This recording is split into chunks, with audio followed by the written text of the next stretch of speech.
اور اب جو ہے وہ آپ کو اگر آج ماشاء اللہ ہوتا نا عمران خان صاحب تو آپ دندناتے نہ پھر رہے ہوتے, آپ کسی کال کوٹری میں پھینک دیے گئے ہوتے. آپ کے جو ارد گرد سارے کھڑے ہیں نا ان میں سے کوئی ایک بتا دے جس نے کبھی جمہوریت کے لیے ایک ڈنڈا بھی کھایا ہو, جن کی جمہوریت کے لیے ایک لحظے کی بھی کوئی کنٹریبیوشن ہو. جو آپ کے ارد گرد کھڑے ہیں سارے, یہ سارے جو ہے نا یہ مارے کھا رہے ہوتے, ان کے سر پھٹے ہوتے, ان کو جو ہے وہ گھسیٹا جا رہا ہوتا سڑکوں کے اوپر. اگر ماشاءاللہ ہوتا آج, آپ کو بڑا شوق ہے ماشاءاللہ لگوانے کا, آپ کو یہ شوق پورا نہیں ہوگا, آپ کو کوئی غلط فہمی ہے. ضیاء اللہ کے ماشاءاللہ میں اور ماشاءاللہ کے اندر ہوتا ہے یہ ہے, اور اس ملک کی تاریخ یہ ہے, اگر آپ کو نہیں پتا تو میں بتا دیتی ہوں. اس ملک کی تاریخ یہ ہے کہ جب ماشاءاللہ لگتا ہے تو پھر ایک الیکٹڈ پرائم منسٹر جو ہے وہ پھانسی چڑھا دیا جاتا ہے, اس کے ورکرز جو ہیں وہ قلعوں میں پھینک دیے جاتے ہیں, ورکروں کو جو ہے وہ ان کے اوپر تشدد کیا جاتا ہے, ان کو کوڑے مارے جاتے ہیں, یہ سب ہوتا ہے. اور پھر جب مشرف کا ماشاءاللہ آتا ہے تو کیا ہوتا ہے کہ 3 دفعہ کا الیکٹڈ پرائم منسٹر, اس کو ہائی جیکر قرار دے کر اس کو ہتھ کڑی لگائی جاتی ہے, اور ہتھ کڑی لگا کر وہ ہوائی جہاز کی کرسی کے ساتھ باندھ دی جاتی ہے, اور باندھ کر پھر اس کو اٹک جو ہے وہ قلعے میں لے جایا جاتا ہے. یہ ہے ماشاءاللہ کی تعریف. آج جو آپ کو دندنانے کا موقع ملا ہوا ہے, آپ کو فری ایئر ٹائم مل رہا ہے, آپ گالی بھی دے رہے ہیں, آپ بد زبانی بھی کر رہے ہیں, آپ دشنام ترازی بھی کر رہے ہیں. آپ کو کیا پتا کہ اس ملک میں جمہوریت کے لیے لوگوں نے کتنی قربانیاں دی ہیں. اس ملک کے اندر جو لیڈر ہیں وہ پھانسیاں چڑھ جاتے ہیں ماشاءاللہ کے اندر. اس ملک کے اندر لیڈروں نے قربانیاں دی ہیں, ورکروں نے قربانیاں دی ہیں. آپ یا نائٹ کلبوں میں ہوتے تھے ایک ماشاءاللہ میں, یا دوسرے ماشاءاللہ میں آپ خود اس کے پولنگ ایجنٹ تھے, اور آپ کو شوق چرایا دوبارہ کہ ماشاءاللہ لگے گا اس ملک کے اندر. آپ کی زبان کھینچ لی جائے گی اس بات کے اوپر, میں بڑی کیٹیگوریکلی کہنا چاہتی ہوں. اور یہی میری طرح کے جذبات ہر ایک جمہوری پاکستانی کے ہیں. یہ ہمیں جمہوریت پلیٹ میں رکھ کے نہیں ملی ہے, ہم نے یہ جمہوریت کمائی ہے, ہمیں یہ جمہوریت چھیننی پڑی ہے, اور چھیننے کے بعد آج حالات خدا کر کے اس سٹیج پہ آئے ہیں کہ تمام ادارے کہہ رہے ہیں ہم اپنی ڈومین میں رہیں گے, اور تم کہہ رہے ہو نہیں, تمہیں آئینی طور پر اپنا کام کرنے کی اجازت نہیں ہے, تم میری نوکری کرو, تم میری چاکری کرو. آج تمہیں خیال آ رہا ہے کہ اسٹیبلشمنٹ نے تمہیں بتایا تھا کہ جو ہے نواز شریف اور زرداری جو ہے وہ ڈاکو ہیں. اسٹیبلشمنٹ تو تمہیں یہ بھی بتا رہی تھی کہ پنکی کیا کر رہی ہے, اسٹیبلشمنٹ تو تمہیں یہ بھی بتا رہی تھی فرح گوگی کیا کر رہی ہے, اسٹیبلشمنٹ تمہیں خود تمہارے اپنے کرتوت بتا رہی تھی. تب تمہیں اسٹیبلشمنٹ پہ یقین نہیں آیا, تب تمہیں پتہ نہیں چلا کہ کیا ہو رہا ہے بزدار کے ساتھ یہاں, تب تمہیں پتہ نہیں چلا کہ مانیکا کے بیٹے کیا کرتے پھر رہے ہیں پنجاب کے اندر.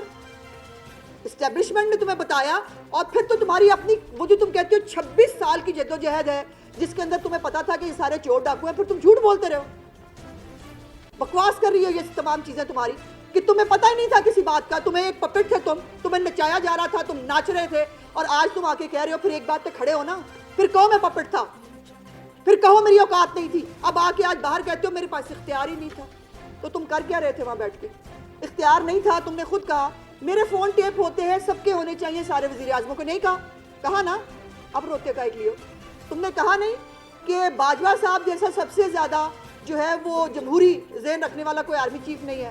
یہی جمہوری ذہن ہمیں آج کام آ گیا کہ تمہارے لیے بہت سارے گناہ انہوں نے اپنے سر پہ لیے. آج اگر وہ اپنے, اور تمہیں شرم نہیں آ رہی, اس شخص کے احسانات ہیں تمہارے اوپر, بے شرم آدمی تم پہ اس کے احسانات ہیں کہ تمہیں کہاں سے تمہیں زمین سے اٹھا کے عرش پہ بٹھا دیا. تمہیں جو ہے وہ ایک 26 سال 22 سال تم ایک تانگا پارٹی تھے, تمہارے اندر ہوا بھری گئی, تمہاری پارٹی کے اندر ہوا بھر کے تمہیں جو ہے وہ کسی طرح انسٹال کر دیا گیا. اور اب جب ان کے جانے میں چند دن باقی ہیں, تم نہ ان کو چھوڑ رہے ہو نہ ادارے کو چھوڑ رہے ہو. ہم نے باجوہ صاحب کے ساتھ اختلاف کیا ایک نظریے کے طور پہ کہ آپ کا کوئی تعلق واسطہ سیاست سے نہیں ہونا چاہیے. بہت لیٹ سمجھ میں آیا, لیکن شکر ہے آ گیا. اب بھی اگر آگے سمجھ میں آئے تو بہتر. اور اسی لیے میرا دل کہتا ہے کہ پاکستان میں کبھی ماشاءاللہ اب نہیں لگ سکتا. جیسے پولیٹیکل پارٹی سوائے اس فتنے کے, اس نے پاکستان کی سیاست سے اور پاکستان کی تاریخ سے بہت کچھ سیکھا ہے. مجھے امید ہے کہ اداروں نے بھی سیکھا ہے, اور اداروں کو بھی معلوم ہے کہ اس ملک کا واحد حل ایک جمہوری عمل ہے. پاکستان ایک جمہوری ملک ہے, یہاں پر ماشاءاللہ نہیں لگ سکتے. اور تم جیسے جو ماشاءاللہ کی پیداوار ہیں, جو خود جو ہے وہ ایک کسی کے کندھے پہ بیٹھ کر جو ہے کہاں سے کہاں پہنچا دیے گئے, وہ ملک میں ماشاءاللہ لگانے کی دعوت دے رہے ہو. 26 سال 22 سال تم ایک تانگا پارٹی تھے, تمہارے اندر ہوا بھری گئی, تمہاری پارٹی کے اندر. پارٹی کے اندر ہوا بھر کے تمہیں جو ہے وہ کسی طرح انسٹال کر دیا گیا. میں پوچھنا چاہتی ہوں, میرا آج دست بدستہ عدلیہ سے بھی سوال ہے کہ مائی لارڈ, آپ نے آئین کے تحفظ کی قسم کھائی ہوئی ہے, مائی لارڈ آپ نے حلف لیا ہوا ہے کہ آپ نے اس آئین کا تحفظ کرنا ہے. اس عمران خان نے پہلے بھی آئین کو توڑا جب اس نے اسمبلیاں توڑنے کا غیر آئینی عمل کیا, اور فل بینچ جو ہے سپریم کورٹ کا وہ خود کہہ چکا ہے کہ غیر آئینی عمل تھا. اس نے آئین توڑا, اس کو کوئی پوچھنے کے لیے تیار نہیں, اس کے اوپر کوئی دیکھنے کے لیے تیار نہیں. اور اب یہ مارشل لاء کی دعوت دینے کے بعد کیا اعلیٰ عدلیہ کو اس کے اوپر نہیں دیکھنا چاہیے کہ یہ اس ملک کے اندر مارشل لاء لگانے کی عام دعوت دے رہا ہے؟ اور کیوں دے رہا ہے؟ کیونکہ اس کی بات نہیں مانی جا رہی, کیونکہ اس کو جو ہے وہ دوبارہ لاڈلا نہیں بنایا جا رہا, کیونکہ اس کو گود میں کھلانے کے اور اس کی نیپیاں بدلنے کے دن جو ہے وہ ختم ہو گئے. جب چاہیں جو چاہیں کھانا ہمیشہ لاہوری چلی سے کھائیں. لاہوری چلی میرا ریسٹورنٹ. میرا بھی تو ہے. میرا بھی تو ہے. میرا بھی تو ہے. میرا بھی تو ہے. میرا بھی تو ہے. میرا بھی تو ہے. میرا بھی تو ہے. ہم سب کا ریسٹورنٹ. لذیذ تازہ صحت بخش کھانوں کی وسیع ورائٹی. لاہوری چلی restaurant and sweets, 1026 Coney Island avenue, Brooklyn, New York 11230. Manager Aman Ullah Farooqui, 7188591400.